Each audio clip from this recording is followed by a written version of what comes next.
Home beauty arts பார்த்துட்டு இருக்க எல்லாருக்குமே வணக்கம் ஃப்ரெண்ட்ஸ். இன்னைக்கு வீடியோவில் வீட்லேயே எப்படி நம்ம க்ளே ரெடி பண்ணுறது அப்படின்றத தான் பார்க்க போகிறோம். இந்த வீடியோக்குள்ளே போகிறதுக்கு முன்னாடி நீங்கள் ஃபர்ஸ்ட் டைம் நம்ம சேனல் பார்க்குறீங்க அப்படின்னா மறக்காமல் நம்ம சேனலை சப்ஸ்கிரைப் பண்ணி வச்சுக்கோங்க. பக்கத்தில் இருக்க குட்டி பெல் ஐக்கானையும் ப்ரெஸ் பண்ணிக்கோங்க. நம்ம சப்ஸ்கிரைபர் கீதா நாகராஜன் அதுக்கப்புறம் பவித்ரா இவங்க 2 பேரும் க்ளே எப்படி ரெடி பண்ணுறது அப்படின்னு கேட்டிருந்தாங்க. அவங்களுக்கான வீடியோ தாங்க இது. கண்டிப்பாக இந்த வீடியோ உங்களுக்கும் ரொம்பவே யூஸ்ஃபுல்லாக இருக்கும். ஃபர்ஸ்ட் ஒரு பவுலில் ஒரு ஸ்பூன் அளவுக்கு சால்ட் வந்துட்டு ஆட் பண்ணிக்கோங்க. இதே ஸ்பூன் அளவுக்கு நான் வந்துட்டு எல்லா பொருளையுமே வந்து மெஷர் பண்ணி சொல்கிறேன். அதுக்கப்புறம் ஒரு 2 ஸ்பூன் அளவுக்கு வாட்டர் வந்துட்டு இதில் ஆட் பண்ணிக்கலாங்க. இந்த மாதிரி க்ளே ரெடி பண்ணுற வீடியோ வந்துட்டு நீங்கள் நிறைய சேனலில் பார்த்துருக்கலாம்.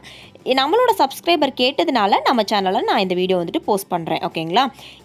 உப்பு நல்லா கரைஞ்சிருச்சுங்க. அதுக்கப்புறமா மைதா வந்து ஒரு 3 ஸ்பூன், அதே ஸ்பூன் அளவுக்கு 3 ஸ்பூன் நான் ஆட் பண்ணிக்கிறேன்.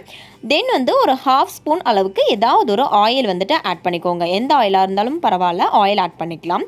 உப்பு எதுக்காக ஆட் பண்ணணும்னு பார்த்தீங்கன்னா, இந்த க்ளே வந்துட்டு ரொம்ப நாளைக்கு கெட்டு போகாமல் இருக்கணும் அப்படின்றதுக்காக ஆட் பண்ணுறோம். மைதா பொதுவாக பிசு பிசுன்னு இருக்கும். அது இல்லாமல் இருக்கிறதுக்காக நம்ம ஆயில் ஆட் பண்ணிக்கிறோம். ஓகேங்களா? இப்போ நான் சொன்ன மெஷர்மெண்ட் எல்லாமே கரெக்டாக இருக்கும். இஃப் சப்போஸ் உங்களுக்கு இன்னுமே வந்துட்டு கொலன்னு இருந்துச்சு அப்படின்னு தோணுச்சுன்னா இன்னும் கொஞ்சம் மாவை ஆட் பண்ணிவிட்டு அதுக்கப்புறமா இந்த மாதிரி பிசைஞ்சு எடுத்துக்கோங்க. நம்ம சப்பாத்தி பிசைகிற மாதிரியே பிசைஞ்சு எடுத்துக்கலாம். இதோ இந்த பதத்துக்கு நமக்கு இருக்கணுங்க. இப்போ நான் தொட்டு காமிக்கிறேன் பாருங்கள். இந்த பதத்துக்கு நம்ம இருக்கணும். நம்ம கடையில் வந்து க்ளே வாங்கினோம் அப்படின்னா அது எவ்வளோ ஹெல்தி அப்படின்றது எனக்கு தெரியல. நம்ம கையிலலாம் வேற அந்த க்ளேயோட கலர்ஸ்லாம் வேற படும். அது குழந்தைங்களுக்கு கொடுக்கறது அவ்வளோ சேஃப் இல்லை அப்படின்னு நான் ஃபீல் பண்ணுறேன். ஸோ அதனால தான் வீட்டிலே வந்துட்டு க்ளே ரெடி பண்ணலாம் அப்படின்ற ஒரு பிளான். அது மட்டும் இல்லாமல் லாஸ்ட்டாக ஒரு வீடியோ போட்டிருந்தேன். அந்த வீடியோவில் க்ளே யூஸ் பண்ணியிருப்பேன். ஸோ அதனால தான் வந்துட்டு நம்ம சப்ஸ்கிரைபர் கேட்டிருந்தாங்க. ஸோ அதனால தான் வீடியோ போடுறேன். ஓகேங்களா? இப்போ பார்த்தீங்கன்னா ஒரு 6 பீஸாக நான் வந்துட்டு பிரித்து வச்சுருக்கேன். இப்போ நம்ம கலர்ஸ் வந்துட்டு ரெடி பண்ணிக்கலாம். கலர் வந்துட்டு ஃபேப்ரிக் அக்ரிலிக் கலர் இருக்குது பார்த்தீங்களா?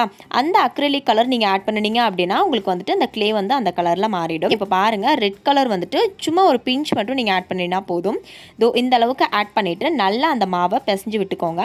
அப்படி பிசையும் போது உங்கள் கையில் வந்துட்டு கலர்ஸ் ஒட்டும். பட் அந்த மாவோட ஒன்ஸ் அந்த கலர் வந்துட்டு ஒட்டிருச்சு அப்படின்னா நம்ம கையில் அதுக்கப்புறம் அந்த கலர் வந்துட்டு ஒட்டாதுங்க. இந்த மாதிரி பிசையும் போது மட்டும்தான் நம்ம கையில் வந்துட்டு ஒட்டும். இப்போ பாருங்கள், ரெட் கலர் க்ளே வந்துட்டு ரெடி ஆகிட்டுருக்கு. இந்த மாதிரி நல்லா பிசைஞ்சு எடுத்துக்கோங்க. ஒன்ஸ் நீங்கள் செஞ்சு வச்சிட்டிங்க அப்படின்னா உங்களுக்கு ரொம்ப நாளைக்கு இந்த க்ளே வந்துட்டு வரும்.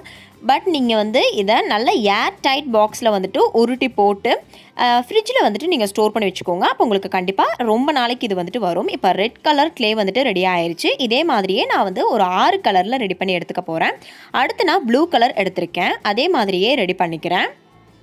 இந்த க்ளே வீடியோ பண்ணும்போது தான் எனக்கே ஒரு ஐடியா தோணுச்சு. க்ளே வச்சு ஏதாவது பேபிஸ்க்கு ஆக்டிவிட்டி தரலாமே அப்படின்ட்டு. இப்போ இந்த க்ளே வந்துட்டு நான் ஃப்ரிட்ஜில் ஸ்டோர் பண்ணி டெய்லியும் வந்து பாப்பாவுக்கு விளையாட கொடுத்துட்டு இருக்கேன். சீரியஸாகவே அந்த கலர்ஸ் எதுவுமே நம்ம கையில் ஒட்டவே இல்லை. நீங்கள் வந்துட்டு ஃப்ரிட்ஜில் ஸ்டோர் பண்ணி வச்சிட்டிங்க அப்படின்னாலே போதும், ரொம்ப நாளைக்கு உங்களுக்கு வந்து வரும். பட் என்னென்னா, ஃப்ரிட்ஜிலேருந்து ஒன்ஸ் எடுக்கும்போது அந்த மாவு வந்துட்டு கொஞ்சம் தண்ணியாக பிசுன்னு இருக்கிற மாதிரி எனக்கு ஒரு ஃபீல் இருந்தது. ஸோ அதனால் பவுடர் வந்து தொட்டு நான் யூஸ் பண்ணிகிட்டே இருக்கேன். நம்ம கடையிலேருந்து வாங்குகிற க்ளேவுமே அப்படி தான், கவர்லேருந்து பிரித்த உடனே நமக்கு வந்துட்டு ரொம்ப வலுவலுன்னு தான் இருக்கும். ஸோ அதனால் நம்ம பவுடர் தொட்டு யூஸ் பண்ணுவோம். அதே மாதிரியே இந்த க்ளேவும் வந்துட்டு நீங்கள் யூஸ் பண்ணிக்கோங்க.